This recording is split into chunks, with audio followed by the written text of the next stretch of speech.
Vamos a hablar de fruticultura digamos, haremos un recorrido hasta la actualidad.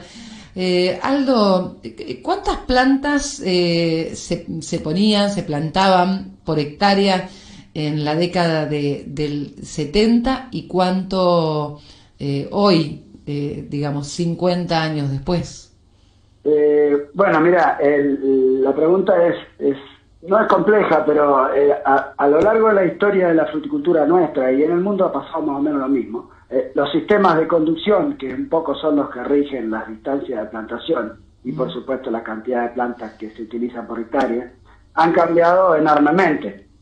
Yo te podría decir que debe haber 3 o 4 grandes periodos de sistemas de conducción, por llamarlo así, generalizando mucho, ¿no? Uh-huh. Pero te estoy hablando de los 100 años de la fruticultura. Cuando empieza la fruticultura con el Ferrocarril Sur, se plantaba 10 por 10, claro. 8 por 8, y esos son 100, 200 plantas por hectárea. Y llegamos a hoy a 2.000, 3.000 plantas por hectárea. Algunos están poniendo más, otros menos, pero podemos hablar de 2.000 plantas por hectárea. Uh-huh. Entonces vos me preguntabas en los 70, yo diría, en los 70 estábamos era un clásico, un 4x4, una espaldera, de lo que nosotros llamamos espaldera, una planta con eje central, sostenida por alambre de la estructura de la espaldera, y a una distancia de 4 metros de calle, 4 metros entre plantas. Eso es una generalidad, ¿no es cierto? Después hay matices. Bien. Pero eso es la generalidad. Y eso era 4x4, así que estamos hablando de 1.200 plantas por hectárea, algunos más, otros menos, entre 800 y 1.200 plantas por hectárea. Bien. Hoy estamos, sí. Perdón. Hoy estamos hablando de, bueno, también es muy variable porque ya depende mucho más del productor, las posibilidades están. Hay una gran limitante, quizás después hablemos en cuanto a diseño, en cuanto a la ejecución de una nueva plantación. Una de las primeras limitantes que nosotros tenemos es la planta de vivero.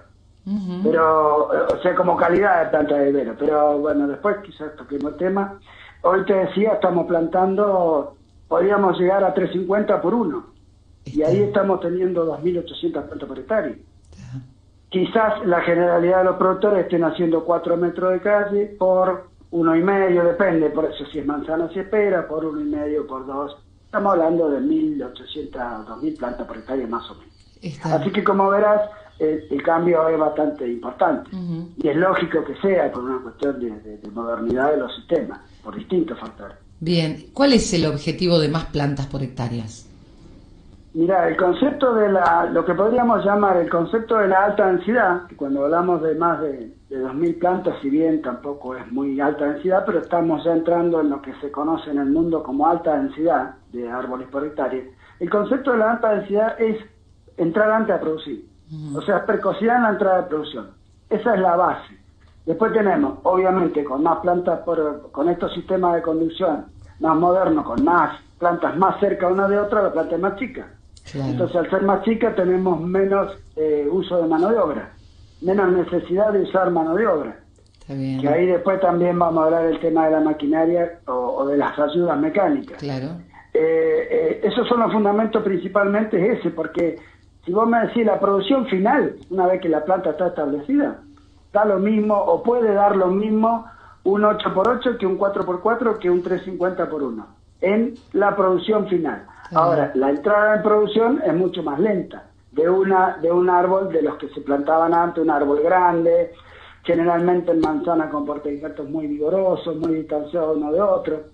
Entonces el árbol, ¿qué tenía que hacer en los primeros años de vida? Tenía que cubrir el espacio. Sí, madera. Entonces, teníamos que hacer madera. Y ahora lo que queremos es que produzca fruta al segundo año o al tercer año. Entonces, el concepto fundamental es ese, precocidad en la entrada de producción. Ahí está. Y ahí se puede hablar del costo del dinero. Entonces, el argumento es, hacer una plantación es muy cara, yo no tengo los números precisos, pero es muy cara desde todo punto de vista, desde comprar la planta, todas las cosas que hay que poner hoy, que hay que pensar hoy. Bien. Estamos hablando de la tecnología, riego por aspersión, estamos hablando de riego mecanizado si fuera posible, ojalá, estamos hablando de defensa contra heladas, por eso dije riego por aspersión. Bien. Podríamos hablar de malla antigranizo, hoy no se consigue una fruticultura sin esta tecnología. Claro. Pero bueno, el productor hace lo que puede o lo que está a su alcance y esa es la posibilidad que tiene. digamos, requiere esta alta densidad una mayor inversión inicial, por tanto, digamos, entra dentro de la ecuación esta necesidad de recuperar esa inversión rápidamente con la entrada a producción más precoz. Así es, sí, más precisamente, fíjate simplemente por el costo en plantas. Estamos hablando del doble de plantas, de una alta densidad a otra menos densa. Entonces ya tenemos un costo importante en plantación y también algo que quizás influya menos en todo el sistema de una plantación, pero es la mano de obra para plantarla. Claro. Si nosotros tenemos menos plantas para poner, es simple.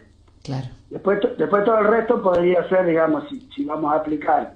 Lo que pasa es que no se consigue hoy plantar a distancias grandes y aplicar tecnología sobre eso. Claro. Hoy hay que pensar todo el paquete donde arrancamos por, bueno, previo a manejar el suelo como corresponde, ¿no? Y a pensar bien los sistemas de riego. Pero arrancamos por mayor cantidad de plantas y ya pensando en que no vamos a usar la tecnología que usábamos antes. Claro. Esa mayor inversión, ¿a cuánto asciende? Vos sabés que yo no tengo los números, pero te podría decir, bueno, respecto al anterior podemos hablar de 2 o 3 veces lo que se plantaba. Históricamente, una plantación, como nosotros pensamos que debería hacerse, después empecemos a restar, ¿no? Claro. El productor seguramente que nos está escuchando después va a llamar a la radio para decir el ingeniero dijo una tontera. Pero estamos hablando de $40.000 por hectárea. $40.000 por hectárea. Eso es histórico. Bueno, en este país no sabemos de qué dólar hablamos hoy. Claro.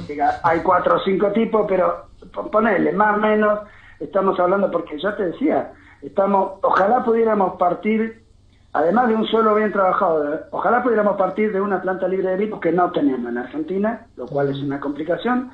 Pero ya partiendo de una planta que depende de la variedad, puede tener que tengamos que pagar patente o royalty como se conoce, claro, porque la variedad no está libre, entonces no es de libre disposición. Entonces partimos desde eso hasta lo que te decía hace un rato, aplicar la tecnología, la máxima tecnología que podamos para asegurarnos la producción. Y dentro de eso está, bueno, la alta densidad, el lograr de producir rápido, sistemas de conducción que nos demanden quizás menos mano de obra, que es una complicación bastante que viene año tras año complicándose.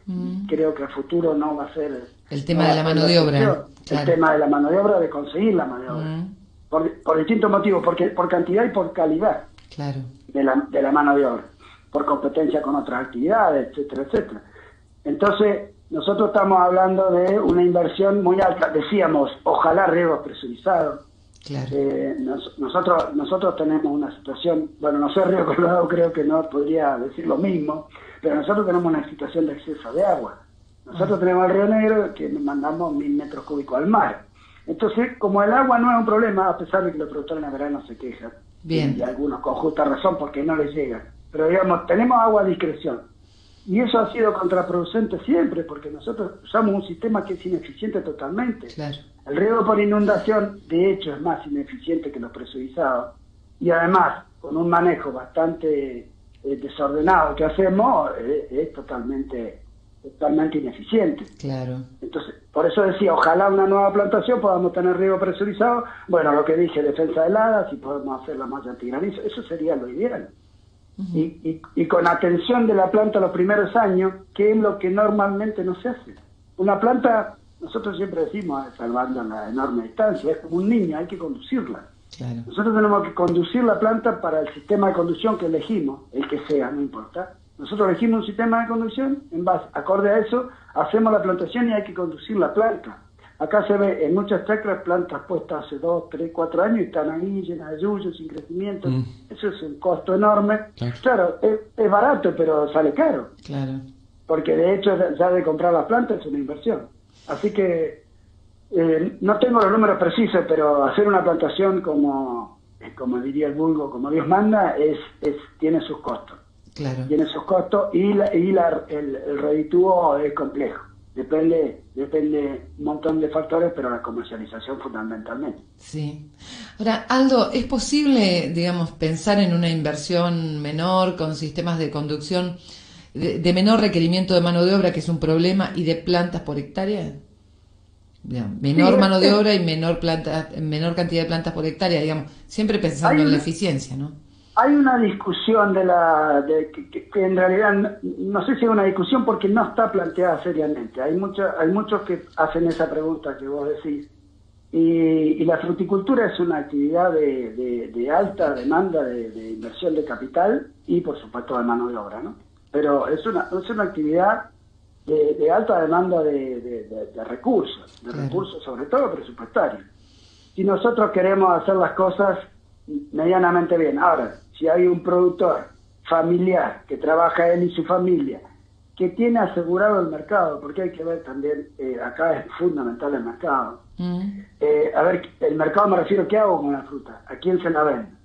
Entonces, si yo tengo eso, yo conozco un poco, no mucho, no puedo hablar, y menos en una emisora de Río Colorado, pero los productores de Río Colorado, por ejemplo, de Carozo, de Rasnero, tienen un mercado distinto al que podría ser el de manzana, o por qué no explotar con manzana también la posibilidad del mercado interno, que a mí me parece que está muy poco explotado, y de hecho nosotros el consumo per cápita de manzana es muy bajo y siempre estamos anhelando a aumentarlo.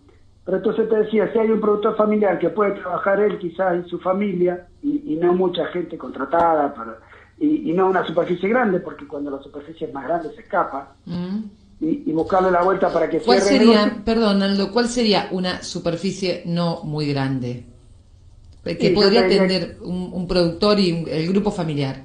un productor puede atender 10 hectáreas, 10 me hectáreas. parece. Bien, Te o diría sea, que es una unidad bastante, interesante. Bueno, sí, adaptada como a te Río decía, Colorado sí, estaría, digamos, sí, hay que ver qué hago con la fruta. Siempre la Ajá. pregunta es esa. O sea, si yo tengo 10 hectáreas de fruta medianamente mala, no sé qué hacer, y a lo mejor tengo fruta buena y tampoco, porque si se la tengo que vender a un empacador, o si tengo la posibilidad de yo incursionar en el mercado, es distinto, Claro, porque defiendo mi producto. claro. Pero bueno, te decía, quizás ahí se puede hacer, si yo estoy pensando en mercado interno, no hay muchas opciones, porque todavía no se ha incursionado en nuevas variedades. Una buena Red Delicious me parece que sigue siendo, que no es la misma opinión que tengo para una fruticultura general y moderna. El valle no se ha modernizado, seguimos produciendo Red Delicious. Y que viene el mercado interno come Red Delicious, pero no es suficiente. Está bien. Como fruticultura general deberíamos exportar, y si pensamos en exportar otro tipo de variedades, haber hecho una modernización desde ese punto de vista que no se hizo.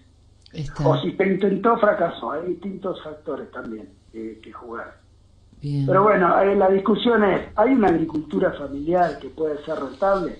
Y es dudosa, pero yo lo que decía, un productor familiar que trabaja con su familia, que por supuesto tiene que poner como costo su trabajo, porque si no, y tiene que poner como costo la amortización de la maquinaria, y tiene que poder cambiarla cuando es necesario. Pero con una comercialización medianamente asegurada, puede ser, podemos pensar en una fruticultura un poco más barata. Está. Bien, Aldo, hablábamos de mecanización, ¿no? No es fácil entrar en el tema de la mecanización cuando estamos afirmando que no se ha modernizado mucho, ¿no? Porque entrar en la mecanización requiere de tener acomodado bastante más el resto, ¿no? Sí, están pasando, mecanización nosotros hablamos desde las ayudas mecánicas, la plataforma le hace el uso de las plataformas. ¿Las mecánicas. plataformas de cosecha? De cosecha y de poda, Y de poda. ayuda mecánica. Con Bien. una plataforma nosotros podemos preparar la plataforma o para la poda, podemos hacer la cosecha mecánica, si tuviera preparada la plataforma. Podemos hacer la colocación de emisores de feromona para carpocapsa. Podríamos darle distinto aprovechamiento. Esa es una parte de la mecanización.